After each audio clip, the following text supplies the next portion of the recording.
반갑습니다. 오수공 선생님 학술공헌상 수상 기념 강연회 이렇게 자리를 같이 해주셔서 감사합니다. 사회를 맡은 저는 성균관대 명예교수 김형구입니다. 선생님 강연에 앞서 학술상 수상자 선정 배경에 대해서 학술상 위원장님께서 간단한 보고 말씀이 있겠습니다. 위원장님 나오시죠.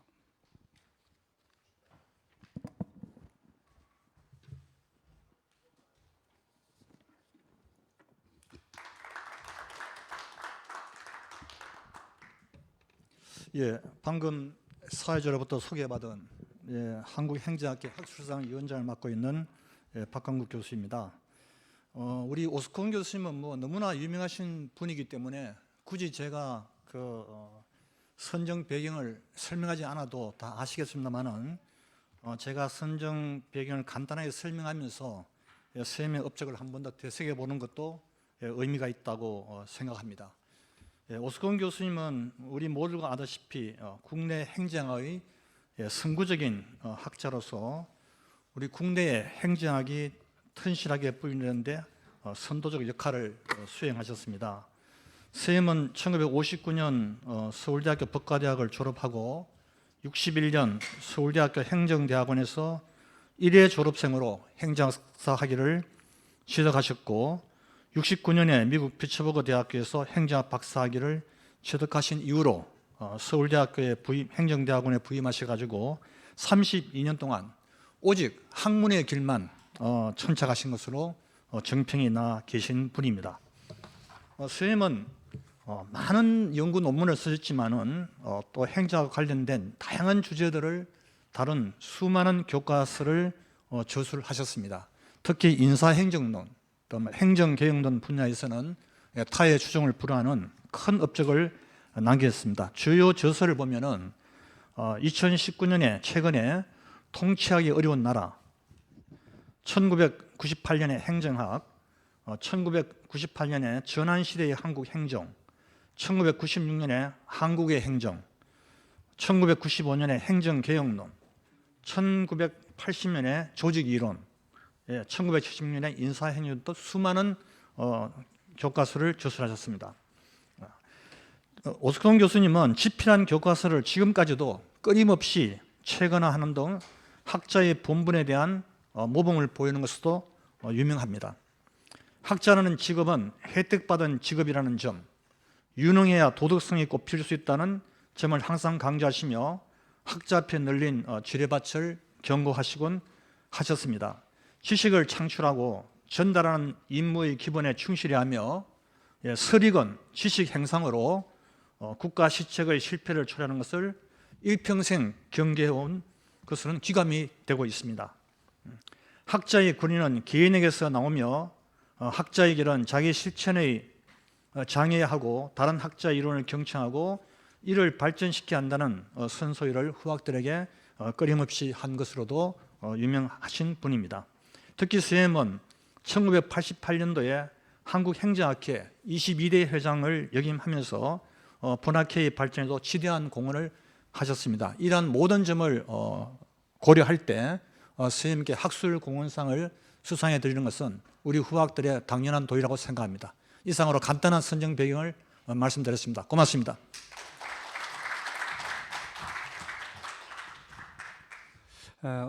오늘 감사합니다. 선생님 강연 주제는 모렴치 사회의 민주주의라는 아주 독특하면서도 흥미진진한 그런 내용입니다. 큰 박수로 선생님의 강연을 청해 주시기 바랍니다.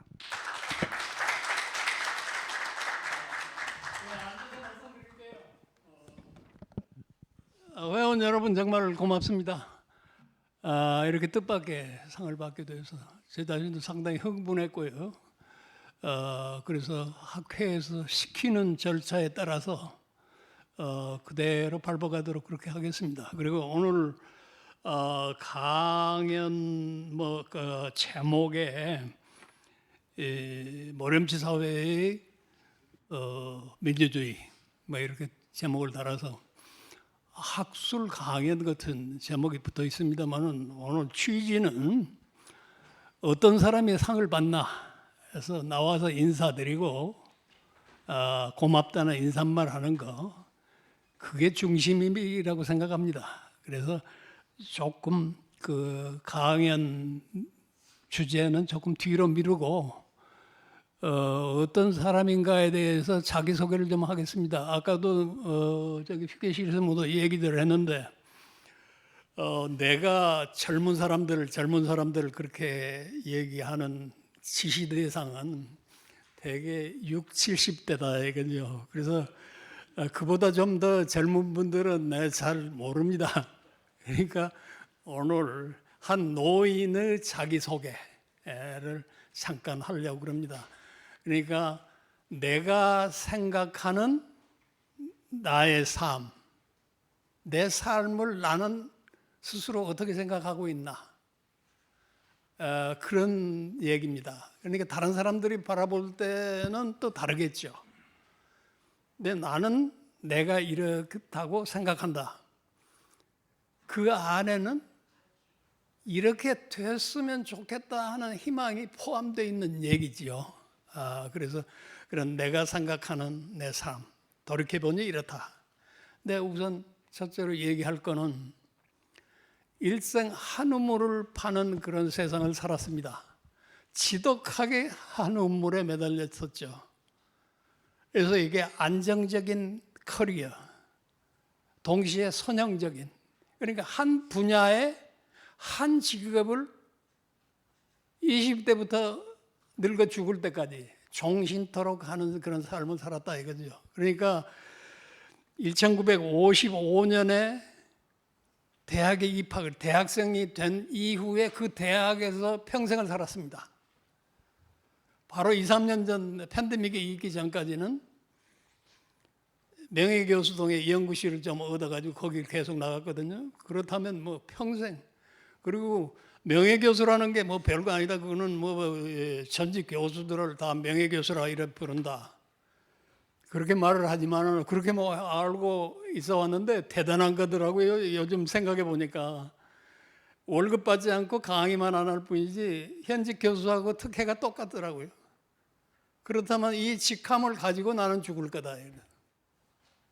그런 이런 종신토록 한우물을 파는 직업인도 그렇게 흔치는 않을 거다. 근데 여기에도 또 그런 분들이 여러분이 계실 것 같은데, 그래서 평생 직업, 그리고 학자와 교수가 조금 벗어나 서로 어긋나는 수가 있는데 나는 두 가지가 일치되는 가운데 일생을 살았습니다. 평생을 교수이면서 동시에 학자, 그 둘이 분리된 일이 없이 그런 한울다리 안에서, 그러니까 직장인으로도 평생 한 대학 안에서 교수된 뒤로는 외부 대학에 시간 강의도 안 나갔습니다. 옴싹 그 토종으로, 한 대학의 토종으로 그렇게 살았다. 그러면 이런 직업을 내가 계획했었던가? 그런 건 아닌 것 같아요.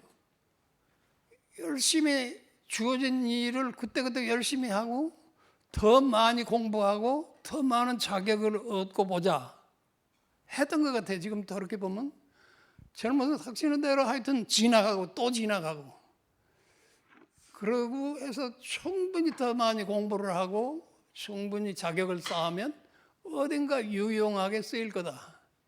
그렇게 달려온 게 나중에 교수로 돼 있더라.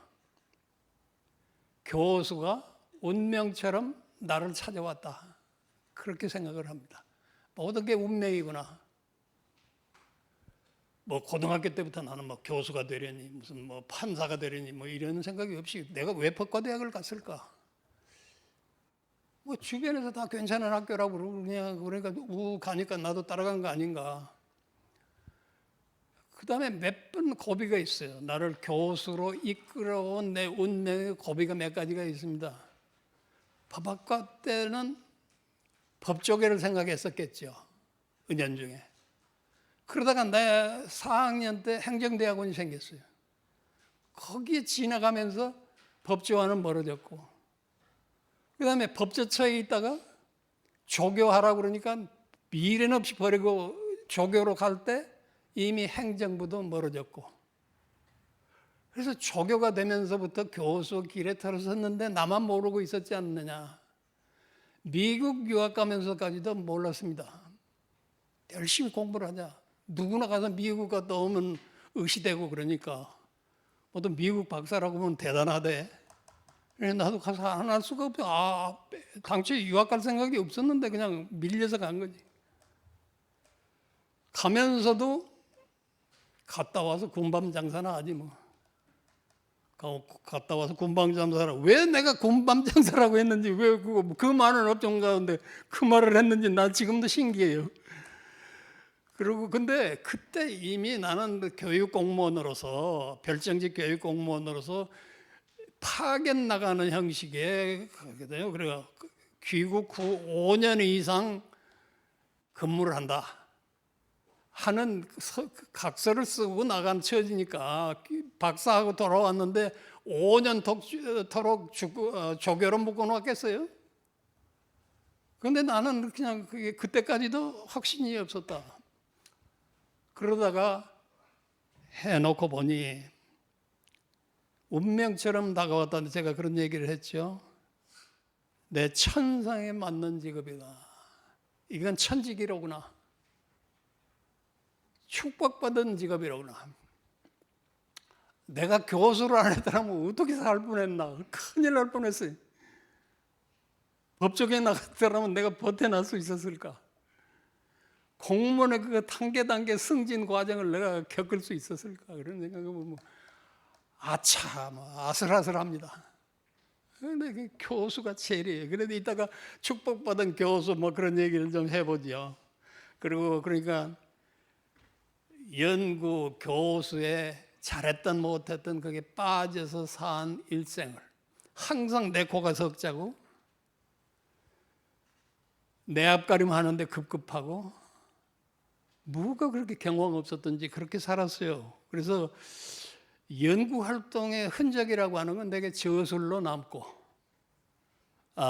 그 다음에는 이제 교수하는 부분, 학생과 관계인데, 30여 년간 재직하면서 한 학기도 강의를 쉰 일이 없습니다. 한 학기 연구 교수를 했지만 강의는 그냥 했어요. 그렇게 거기에 깊이 빠져 있었고, 다른 거를 곁눈질을 할 능력도 없고 의욕도 없고 거기에 몰입되어 있고, 그리고 이게 학생하고 관계 아닙니까? 그래서 강의를 그렇게 재미있게 있었고요. 학생들과 관계, 수학여행도 제일 많이 따라간 것 같고 주례도 아마 그중 많이 하지 않았느냐, 내 학과에서는. 술친구도 꽤 많습니다. 오늘도 한 50년 된 술친구들이 여기 와 있어요. 그때 학생 때 나를 만난 분들. 그렇게 거기 빠져 살아왔습니다. 그러면은 교수라는 자리를 굉장히 좋게 알고 그렇게 긍지를 가지고 살았다. 그랬는데 늘 평소에 생각하는 얘기니까 그렇지. 이거 적어봤어요. 그래서 SNS에 올린 일도 있는데,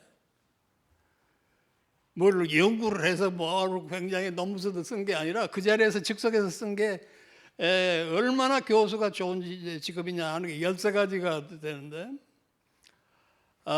인간이 가진 자기 실현 욕구를 구현하는데 가장 적합한 최적화된 직업이다 하는 얘기고, 학문이라는 아주 고급의 지식을 탐구하고 전파한다. 그런 역할을 하니 얼마나 좋으냐 하는 얘기. 교수 고객은 학생입니다. 꽃다운 인생에 있어서 가장 꽃다운 시기에 꽃다운 사람들을 상대한다. 그게 얼마나 좋습니까? 이거 그냥 구구한 설명보다도 법원에서 다루는 고객과 병원에서는 다루는 고객과 교수가 다루는 고객을 한번 비교해 보십시오. 내가 대학 다닐 때 신태환 선생이 그때 학장하던 분이 강의하면서 의사하고 법적으로 인연다지 마시고 고객이 영 신찮은 사람들은 모인다고 하는데, 뭐 다른 직업을 뭐 탓하는 게 아니라 뭐 안 좋게 얘기하려고 하는 취지는 아니고, 그 비교하면 얼마나 선한 그야말로 인생에서 선한 시기에 선한 위치에 있는 사람들하고만 접하고 살아왔다. 이게 대단히 중요한 거고, 그래서 인재를 양성하고 사제관계라는 아주 아름다운 인연을 맺을 수 있고요. 그리고 연구물을 출판해서 발표하는 즐거움이 있습니다. 내가 39대 마누라하고 1월 초에 데이트를 하는데 종로를 가다가 그때 종로 서적이 있었어요.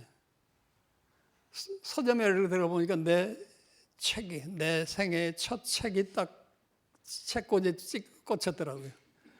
그때 그 감회라는 거는 박사학위 논문 심사 받으러 들어가서 미스터로 들어갔다가 낙타라는 호칭을 들으면서 나올 때 기분 비슷하지 않았느냐.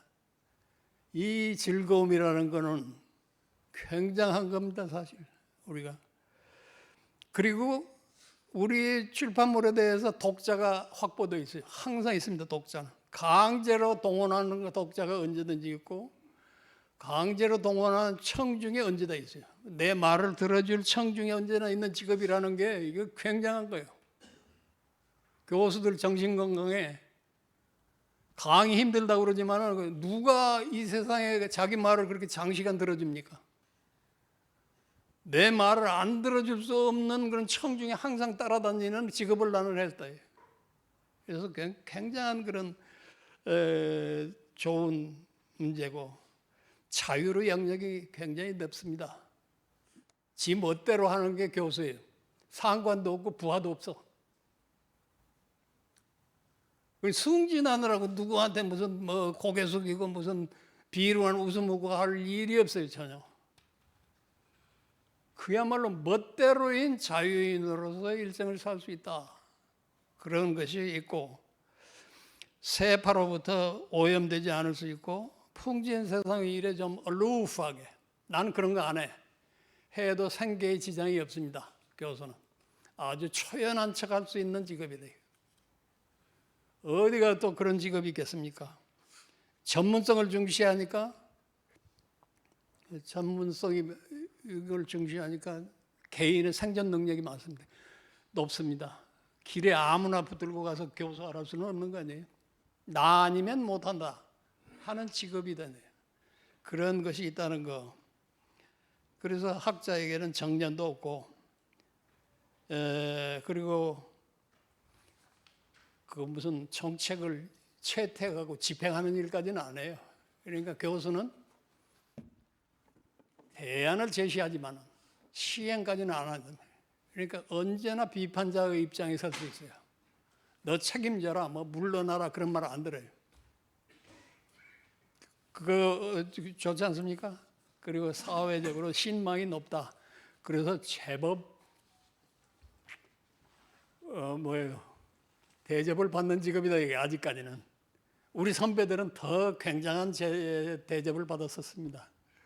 나 때 좀 괜찮았고 요즘에 많이 떨어졌지만은 그래도 요즘도 교수님이라고 그러면 이런 걸 생각하고 그 하루하루를 지내니까 내가 뭐 밖에 돌아다닐 필요가 있겠어요?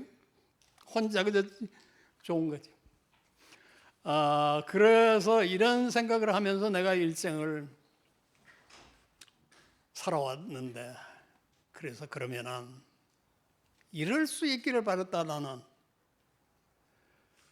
우리가 이제 죽어서 저승에 가면 입국 심사를 받을 거 아닙니까? 그런데 옛날에 물을 거란 말이야. 너 당신 뭐 하다 온 사람이냐?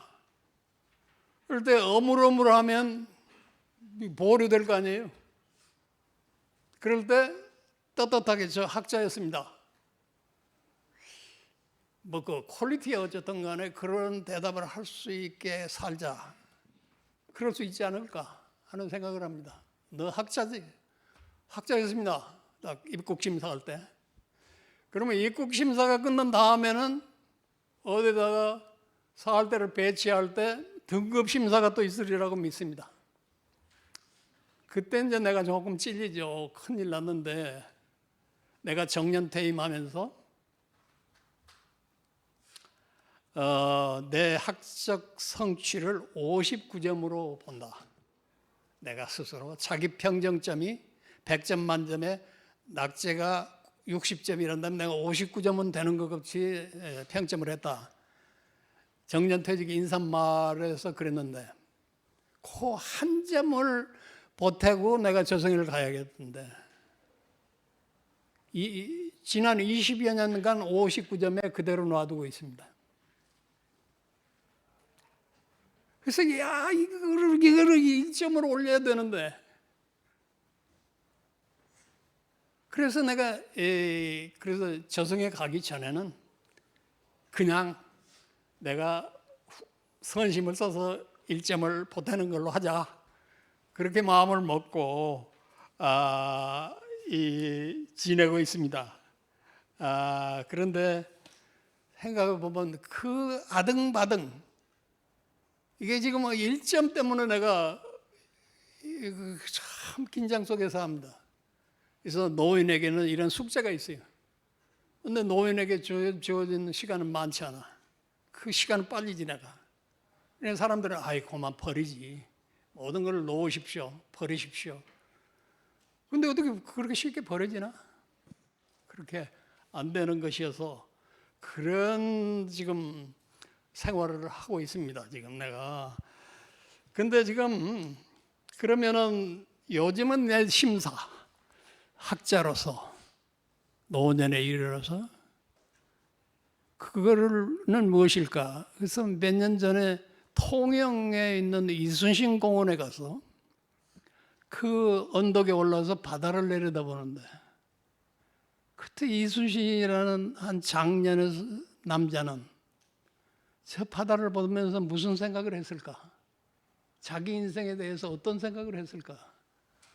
하는 마음이 들어서 상당히 처연해지더라고요. 그래서 그거 집에 와서 그게 관한 글을 하나 써서 명예교수 해보여줬는데 그 분류하는 사람이 시라 그래서 나왔더라고요. 근데 나는 무슨 범주의 글인지 모르지만 그 사람들 시라고 하니까 시인가 보다 그러는데 그 끝부분을 내가 내 심사 요즘 명예교수가 사는 법 그게 나는 이런 마음이다 할 때 그 끝부분을 여기서 읽는 것으로 마무리를 하려고 합니다. 티끌이 모였다가 다시 티끌로 흩어지는 것이 인생인데 그 어가는 세월에 사람으로 산다는 게 무엇인고 어떻게 살아야 하는가 어떻게 살았어야 하는가 질문을 곱씹는다. 어찌 이리 회한인가. 그런데 누구나 질문을 안고 삽니다. 내 질문은 이렇습니다. 여러분은 질문은 무엇입니까? 아마 대부분 나보다 젊은 분들일 텐데 내 나이가 되셨을 때 이 자리에 앉으신다면 내 질문은 이것입니다. 어떻게 얘기할 것인가 하는 생각을 합니다. 그래서 이런 자기소개로 인사말을 마무리를 하고 이제 여기에 뭐 유인물에 나와 있는데 모렴치 사회, 민주주의라는 게 엉망이 됐는데 만신창이고 병이 들었는데 가만히 보니까 이게 염치가 없어서 그렇다. 김영석 교수가 100세를 살아보니까 이런 생각이더라 하듯이 나도 이제 이 나이가 되니까 36년생입니다. 내가 1936년생인데 36년생이 지금까지 살아오다 보니까 문득 야 이건 염치구나. 이 모든 게 염치다. 그래서 그렇게 딱 그걸 하나를 캐치를 했어요. 이 나라가 망하게 생긴 게 사람들이 염치가 없어서 그렇다 이거예요. 모든 게. 범죄를 저지르는 것도 머림치가 없는 것이고 법 위반은 아니더라도 사람이 이치에 그럴 수가 있을까 하는 것도 모렴치고 다 그렇습니다. 일상생활에 여러분들 그런 사람들 A, B 두 사람이 있는데 사과 두 개가 생겼어. 그럼 둘이 하나씩 먹는 게 보통 상식 아니에요? 염치가 있는 거지. 근데 A가 둘 다 먹겠다고 고집을 해. 그 다음에 그렇게 하면은 그 다음에 나오면 B한테 둘 다 주든가 아니면 반씩 최소한 먹어야 그 염치 있는 거 아니에요?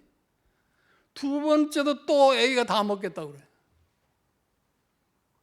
그러고는 내버려 10번이고 이렇게 되풀이돼도 내버려두고 쳐다만 보고 있으면 나중에 애기가 비를 싫어합니다. 미워해요.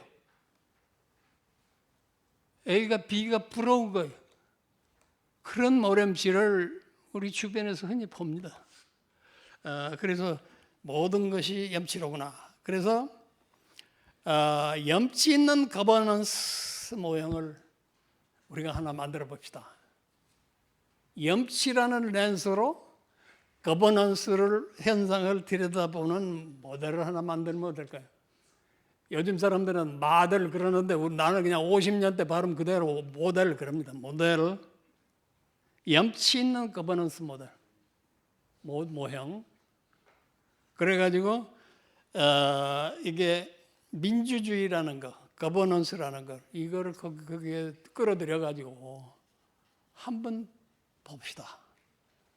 이게 주제입니다. 사실 이 얘기만 하면은 여러분한테 할 얘기는 다 한 건데요. 기본적으로 염치는 민주주의의 기반이다. 모든 민주주의가 성공하기 위한 가치와 모든 규범과 이런 것이 그걸 전부 받쳐주는 것이 염치라는 규범이다. 그렇게 보여집니다.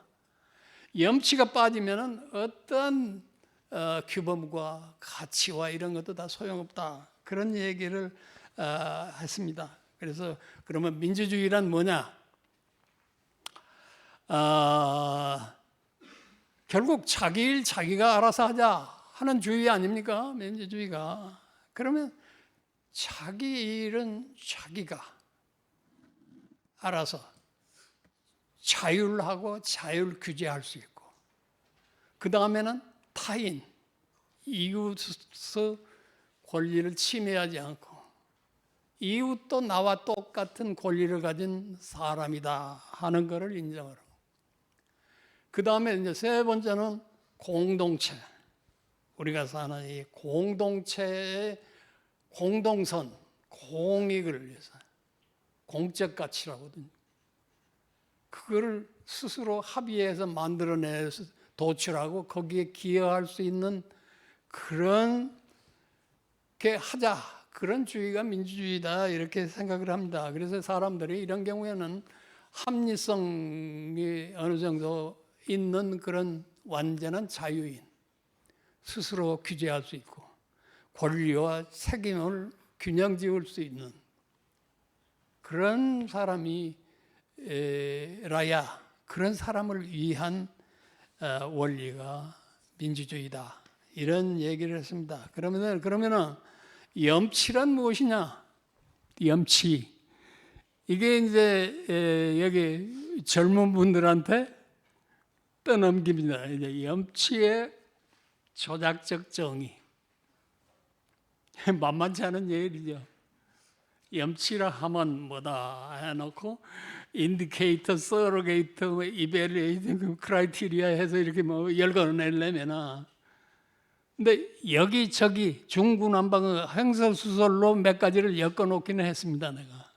그래서 염치라는 것은 옳고 그름, 바람직한 것과 바람직하지 않은 것을 구별하고 그런 이치를 알고 그에 따라 행동해야 한다는 마음을 가지고 그걸 어기는 경우에 부끄럽다는 것을 아는 그런 행태의 특성이다. 그런 얘기를 했어요.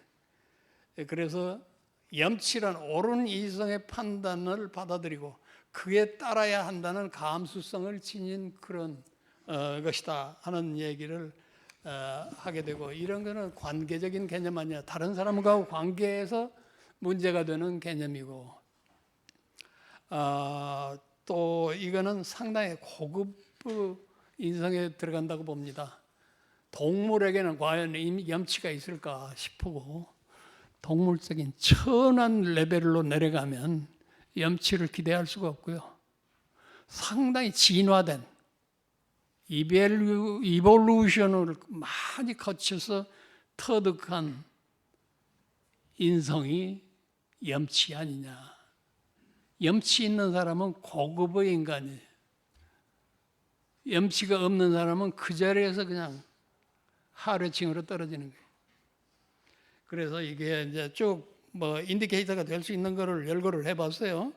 네, 여러 가지로 표현이 되는데 합법성, 도덕성에 대한 감수성, 규칙 준수에 대한 감수성, 정당한 자기 몫이 무엇냐에 대한 감수성, 자율 규제를 할 수 있는 것, 자유와 한계에 관한 감수성, 권리 책임의 균형에 관한 감수성, 이기적 욕구를 억제할 수 있는 감수성, 그리고 거짓말을 하지 않는 감수성, 무슨 이 언행 일치의 감수성, 뭐 이런 얘기입니다.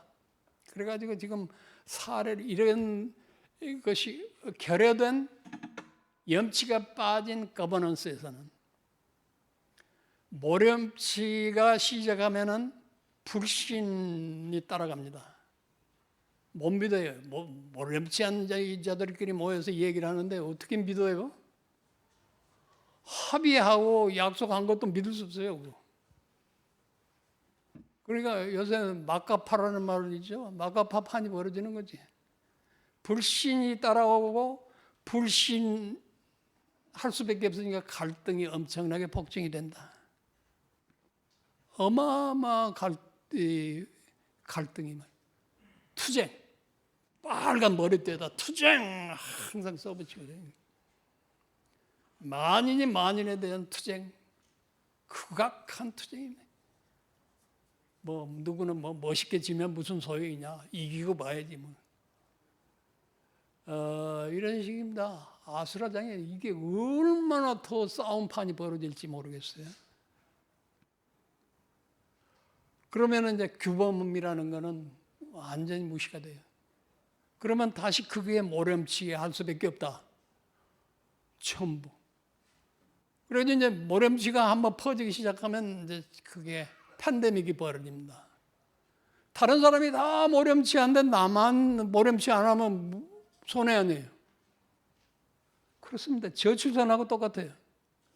저출산의 이유가 여러 가지인데 지금 사람들이 다 아기를 안 낳는다고요. 근데 나만 그렇잖아요. 여럿이 다 옆집도 나고 다 낳으면 나도 낳았는데 그런 것처럼 모렴치가 한번 자리를 잡으면 성인 군자에도 거기에 안 빠질 수가 없어요.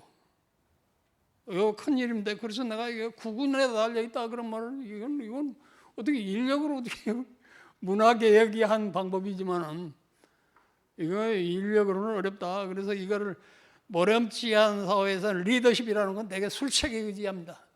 권모술수. 모렴치 거버넌스의 리더십은 술수예요. 그리고 사람들이 국법을 없이내게 사기하고 뭐 도둑질하고 이런 것이 전부 애국의 길이라고 생각하는 거예요. 애국자로 취급해. 지금 재판받고 있고 무슨 검찰 법원에 불려당기는 자들이 몰켜당기면서 유력 인사로 막 매일 뉴스에 나오고 뭐 다 그걸 인정을 해요. 유력 인사예요. 우리나라에서 범법자들은. 팬덤이 수천 수만 원 몰고 댕겨요. 어떤 범법자가 어디에 떴다 그러면 막 수천 명씩 모여든다고. 이 사회가 여러분은 우리 행정학도들끼리 어떻게 설명하지? 대법원에서 확정판결을 받았다 이게 돈 먹었다. 근데 어디 가면 막 수천 명씩 따라다녀 막. 영웅이 그만한 사람 없다 이게. 그러니 내가 무릎을 치면서 야 이건 염치다 하는 말을 안 할 수가 없어요. 그래서 이제 뭐 삼권분립이라는 게 뭐 하는 거고, 근데 포퓰리즘에 의지는 막걸리 선거, 고무신 선거에도 지금도 양태만 달라지고 액수만 달라졌지 고무신 선거 할 때가 똑같아. 그러면서 무슨 민주주의를 한다고. 포퓰리즘이라는 게 그거 아닙니까? 그래서 삼권분립에 국회는 미세관리에 뭐 있는 모든 무기를 다 써요. 마땅치 않은 놈이 있으면 다. 어느 부처를 송두리째 파문을 이런 일들을 벌이고 있고 국회에 범법자들이 많아요. 범죄인들이 많다고. 청과자들 많고 현재 수사받고 있는 사람들이 그렇게 많다고. 국민의 대변자 중에는. 그리고 행정부 일일이 내가 뭐 얘기를 여기 뭐 우리 전무인데 다 얘기를 할 거 있겠어요. 사법부라는 거는 슬슬 뭐 이게 사법부도 스텝이 상당히 엉켜 있는 것 같아요. 요새 안 할 행동도 하고 무슨 정당원들의 뭐 내심이 뭐다 하는 것까지 판단을 하고 그러기도 하고 이제 뭐 여러 가지가 있는데 뭐 엉뚱한 판단을 한다든가 그런 건도 있는데 이게 뭐예요? 제일 먼 거는 재판 문객이야. 재판을 깔아뭉갠다요. 지연된 재판. 1심을 선고하는데 한 4년 걸린다 이게. 그리고 온갖 도둑들이 다 해먹을 거 다 해먹은 뒤에 다 해먹고 떠난 뒤에 판결하고 그런 짓을 하고 있다고. 이게 염치 있는 행동입니까 이게? 내가 법관이란다면 말라 죽었을 거예요. 지금도 비쩍 말라지. 크게 법복을 입고 앉아서 그런 일을 행동을 해요. 그리고 언론이라는 건 참 언론 자유라는 게 굉장히 천한 그런 언어가 됐어요. 별 도둑놈들이 다 언론 자유라고 그러고 뭐 헌법 정신이 어쩌고 그러고 있다고 지금 남을 막 거짓말로 모략하고 막 흉악한 짓을 벌려놓고 너 왜 그러냐 그러면 언론 자유다 이런 얘기. 해방 직후에 혼자 반 기차 속에서 누구 발을 밟으니까 왜 밟냐 그러니까 내 자유다 그랬다고 하는 말을 꼭 해방 직후 같아 지금. 언론 자유 나 아주 그냥 매스 긋고 그냥 구토가 날라 그래. 언론 자유라는 말을 들으면은 그렇게 염치 없이 아무 소리나 하고 염치 없이 그런 나쁜 언동을 하려면은 상대방한테 맞아 죽는 것도 없어. 때려 죽이는 사람은 자유도 있다. 그렇게 뭐 인정받아야 될 거 아니에요. 거짓말 하지 말라고 뭐 족치면은 언론 자유 침해다. 저만 남한테 이렇게 꼬지라고 이런 얘기가 있습니다.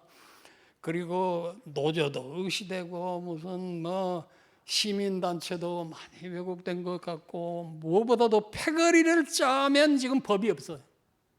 숫자만 늘리면 된다 이거예요. 여러 사람이 모여서 뭐 주장하면 그냥 그 법이고 뭐고 소용없는 세상이 됐다고 지금. 패거리 세상이 된 이런 시대가 된 것이다. 뭐 패거리만 짜면은 이거를 어떻게 되면 종교 어떤 신부라는 사람은 무슨 사회주의 체제를 추앙하는 사람도 있어. 그게 그 종교라는 게 유신론인데 사회주의라는 게 그게 유물론이거든. 별일들을 다 하고도 그렇고 떳떳하고 막 여기저기 가면 사회 명사로 그렇게 행세하고 이렇게 그래도 차마 그러니까지 못하는 사람은 이름이 없습니다. 우리가 모두 이름이 없어요. 무명용사들이라고. 그래서 그건 정당, 뭐 시민단체, 뭐 이런 대학도 내가 여러 가지로 깔 일이 많아요.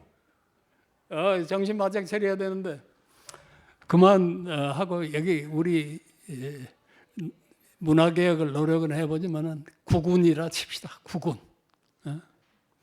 자, 얘기가 너무 길어졌네요. 되었습니다. 선생님 감사합니다. 예. 박수로.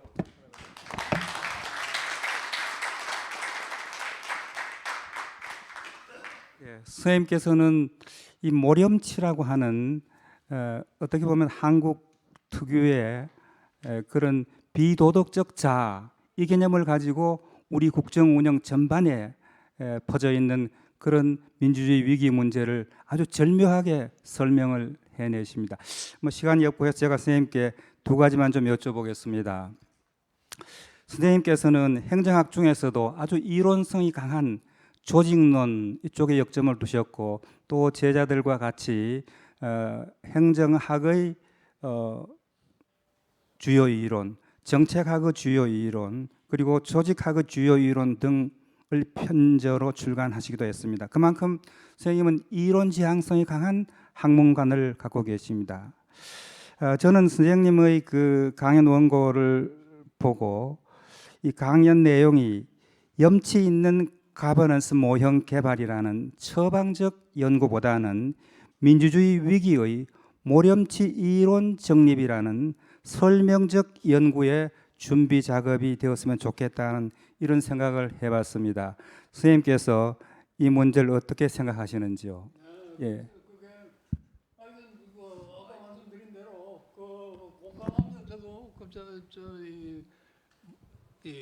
키 컨셉이라는 키 컨셉을 어떤 사람이 그걸 열쇠 개념 그렇게 번역해 쓰더라고요. 요즘 다 그렇게 합니까?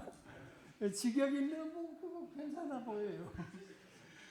불교 종교하는 분들은 뭐 화두란 말도 쓰고 우리는 중요 개념 무슨 이 핵심 개념 뭐 이런 것들인데 그 키 컨셉을 이 염치라는 걸로 잡아냈으면 염치 렌스로 들여다본다 그러면은 이제 민주주의 병폐 분석의 염치론적 접근 그런 것도 충분히 가능하죠. 그 얘기는 그런 정도로. 알겠습니다. 다음 한 가지만 더 여쭤보겠습니다.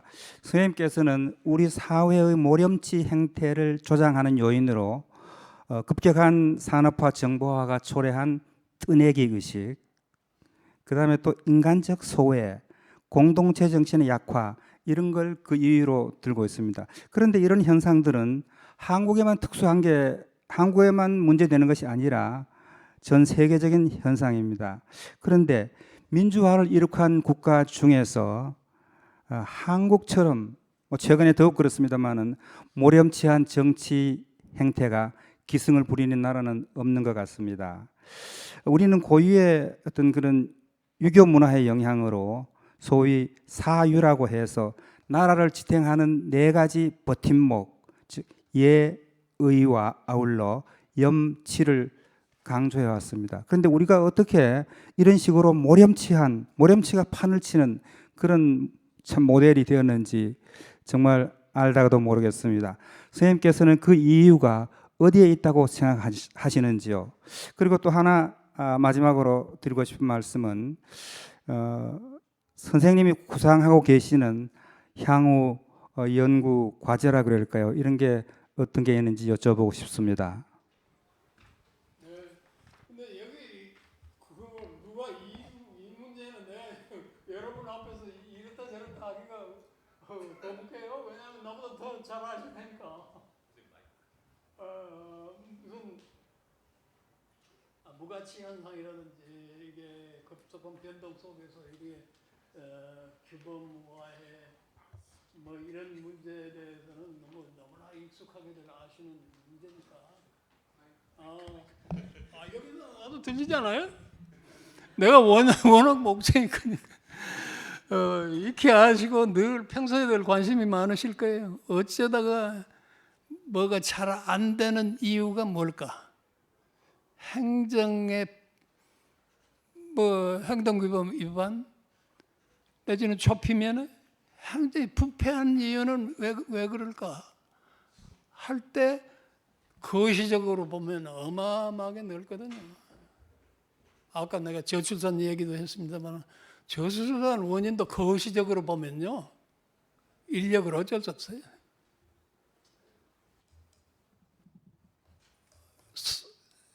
나라가 잘 살게 되면 애기 안 낳아요.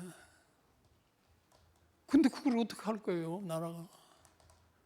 목전의 문제만 꼭 그런 이치처럼 이 넓혀서 보면 참 끝도 없습니다. 그리고 막막하기도 하고요. 근데 여러 가지 나도 뭐 여러 가지를 열거를 해놨습니다만 불법 유산이 있고 권위주의와 온정주의 뭐 법집행 체제의 잘못 무슨 오도된 사상의 무슨 뭐 뭐 무슨 유행이라든가 뭐 이런 문제, 그러고는 급속한 변동, 문화 변동, 거기에 따르는 가치 혼란, 이게 제일 클 것 같아요.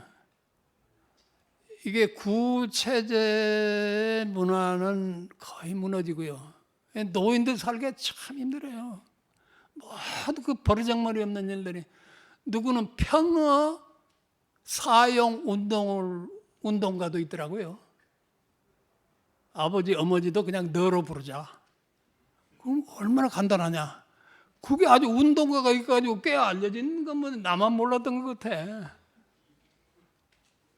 그래서 그 예전 세상은 많이 무너지고 요즘에 그러는데 신질서, 그럼 네가 알아서 하라 한 질서에 맞는 행동 규범은 발전이 됐느냐 이거예요.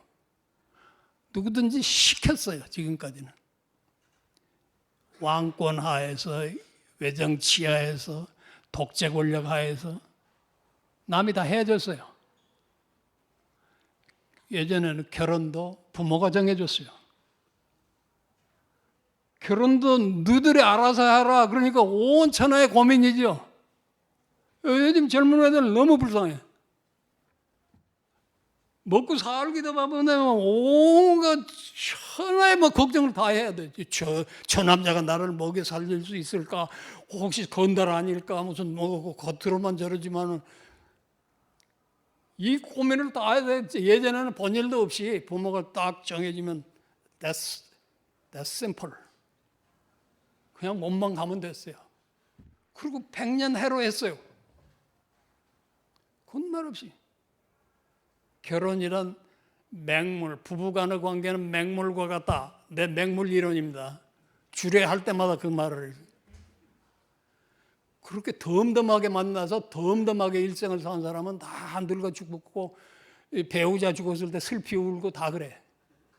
근데 사랑해서 결혼한 사람들은 사랑이 그게 며칠이나 가는데 사랑 식으면 그만 살겠다. 이게 국가에서 그걸 어떻게 할 거예요 지금? 그런 것처럼 이제 너희가 알아서 하라 그러니까 엉망이야 지금. 네가 알아서 하라 할 때 알아서 할 수 있는 사람들에게 알아서 해라 그랬어야 될 텐데 그냥 너희들이 알아서 하라. 보채니까 내게 던져줬으니까 이제 엉망이 지금. 그래서 문화지체, 문화적으로 버스 속에서 막 어떻게 앉아야 할지 몸부림을 하는 젊은 애들이 있어요. 다리를 뻗었다가 막 둘을 누웠다가 막. 그래서 이런 해석이 가능해요. 그러면 어떻게 앉는 게 정답인지를 모르는 놈이라고 그게. 예전에는 정답이 있었어요. 어떻게 앉아라. 정답이 없으니까 뭐 몸부림을 불안하고 그리고 정신과 치료받아야 되고. 이런 것처럼 지금 문화 변동의 구제도 몰락과 신제도 미성숙, 이게 제일 크다고 봅니다. 거기에 따라오는 게 억압의 해소. 요즘 아까 내가 얘기했지만 뭐든지 자유다. 뭐든지 자유다 하는 것 같은 것도 이게 세상을 지금 잘못 읽은 거예요. 멋대로 하라니까 뭐든지 멋대로 해도 되는 건 줄 알아요. 그래서 내가 두 가지로 생각하면 이게 급속한 변동 탓이다. 무가치, 무규범 상태, 가치 혼란, 거기에다가 억압의 해제. 그러니까 우리가 말이에요. 해방 후에 이조 왕실을 복원했으면 어떻겠어요? 어떻게 됐을까? 그런 시나리오를 한번 써보도. 예, 그 정도로. 예, 감사합니다, 선생님. 예, 그러면 이제 마이크를 정중석으로 넘기겠습니다.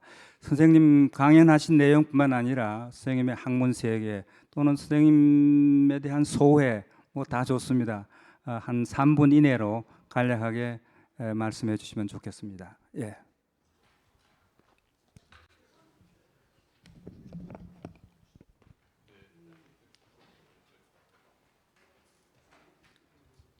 네, 그럼 이창길 교수님. 네.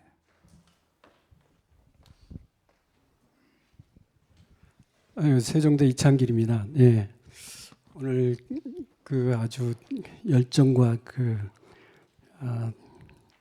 열정이 넘치는 그런 강의를 듣게 돼서 너무 감사드립니다. 그 선생님이 첫 번째 제자이신 여기 지금 그 김영평 교수님이 항상 사석에서 하시는 말씀이 있습니다. 그게 뭐 그런 말씀을 하시는데, 선생님께서는 후배들을 부끄럽게 하는데 소질을 가지고 계신다, 이런 말씀을 꼭 사석에 하셔가지고 저도 오늘 꼭 같은 것 같습니다. 진짜 그 학문에 대한 태도, 그다음에 학자의 길, 이런 거에 대한 아주 지금까지 걸어오시는 그 존경스러운 부분들을 다시 한번 이렇게 느끼게 됩니다. 최근까지 이렇게 열심히 해오신 부분에 대해서 저희는 항상 존경하고 감사드립니다. 특히 여기 젊은 후배 학자들이 아주 큰 귀감이 될 수 있는 학자의 길이 아니었나, 그렇게 생각되고요. 제가 신문을 보다가 1960년 7월 29일 혹시 기억하시나요, 교수님? 7월 19일 날 그 교수님이 쓰신 컬럼이 있습니다. 그게 뭐 기억을 하시겠지만 보수제도 개편에 대한 얘기였는데, 그 동아일보에 아주 장문의 컬럼을 쓰셨어요. 근데 그 컬럼의 내용을 보니까 한 6가지를 쭉 적어 놓으셨어요. 근데 그 중에 한 가지가 직계 분류제라고, 이제 우리로 말하면 직위분류제인데, 그때 당시에는 이제 일본이 직계제인데요. 하여튼 직위분류제 대신에 직계분류제를 도입해야 된다. 그래가지고 60년에 주장하시고 63년에 직위분류법이 만들어지시고, 그다음에 73년에 또 직위분류제 폐지하고 뭐 이런 상황인데, 그때 당시 기억을 하시면서 지금 보니까 사실 그때 63년 전인데 그때 하셨던 말씀을 그대로 지금 동아일보에 똑같이 칼럼을 쓰셔도 전부 유효한 얘기다, 이런 느낌을 받았습니다. 그래서 그때 기억을 한번 되살려 주시고요. 그다음에 또 한 가지, 제가 이제 발제문을 보면서 제가 항상, 그러니까 요즘 이렇게 행정학계나 행정학자들이 고민하는 부분이 있습니다. 그게 이제 정치와 행정과 관계, 그다음에 뭐 영혼 있는 공무원의 문제, 뭐 이런 문제를 하는데, 제가 이렇게 그 우드로 윌슨 그 행정학의 연구 거기를 보면 그런 말이 나온 것 같아요. 거기에 그 칼을 영리하게 쓰는 살인자가 있다면 그 살인의 목적과 의도와 상관없이 칼을 가는 방법을 배워야 된다라는 게 우드로 윌슨의 그때 주장했던 내용인데, 이거를 지금 와서 얼마나 어떻게 이렇게 수정을 해야 되는지, 그게 지금 살고 있는 행정학자들이 가장 큰 고민 중에 하나가 아닌가, 그렇게 생각이 됩니다. 그래서 같이 이제 관료로서는 영혼 있는 관료, 그다음에 염치 있는 행정, 뭐 이런 거와 관련해서 질문을 드려봅니다. 예, 감사합니다. 네, 감사합니다, 이 교수님.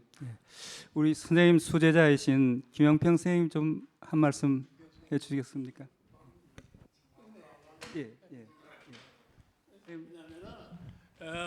저 다음 세션 준비들 하고 그러셔야 되는데, 이런 모임 보면 대개는 그냥 시간이 초과돼 가지고. 선생님 아직도 한 5분 남았습니다. 이제 시간, 그리고 또 조금 여유가 있습니다, 선생님. 예, 마무리하시죠. 예, 김영평 선생님 말씀해 주시죠. 저 그냥 앉아서 말씀드리겠습니다. 저는 말을 안 하는 것이 미덕이라고, 염치라고 생각을 하고 앉아 있었는데 사회자께서 지명을 하시니까 우선 선생님께 감사드립니다. 우선 오늘 이렇게 나오셔서 젊은 사람들 앞에서 이렇게 좋은 말씀을 해주신 것 자체가 저희들에게는 굉장히 귀한 시간이고, 그리고 또 젊은 사람들이 창의력 발휘하라 해도 맨날 어디 미국 책에나 있는 개념 가지고 와서 이야기하는데 전혀 다른 사람들은 상상도 안 하는 몰염치라고 하는 새로운 개념을 가져와서 우리 민주주의와 연결시키고 그것을 또 다시 행정학의 주요 이슈로 만들어 주시는 것도 이것이 창의력이라고 해야 되는지 창의성이라고 해야 되는지 하여튼 저희들이 배워야 될 것이라고 생각이 듭니다. 그래서 우선 감사의 말씀을 드리고 저는 오히려 선생님의 그 끊임없는 창의력이 어디서 나오는가 그게 더 궁금하고 알고 싶은 바입니다. 네, 감사합니다. 네, 감사합니다. 그럼 선생님 한 2분 정도로 마무리 말씀 좀 선생님 해주시죠. 예.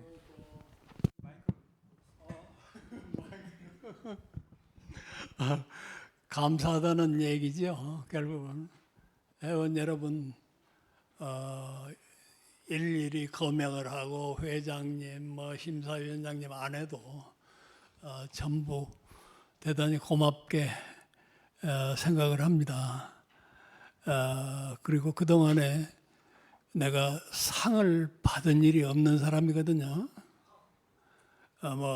정년 퇴직할 때 훈장 받는 거는 다 누구나 받는 거고, 중고등학교, 초등학교 때 무슨 우등사인이, 개근사인이 하는 건 다 누구나 받는 것이.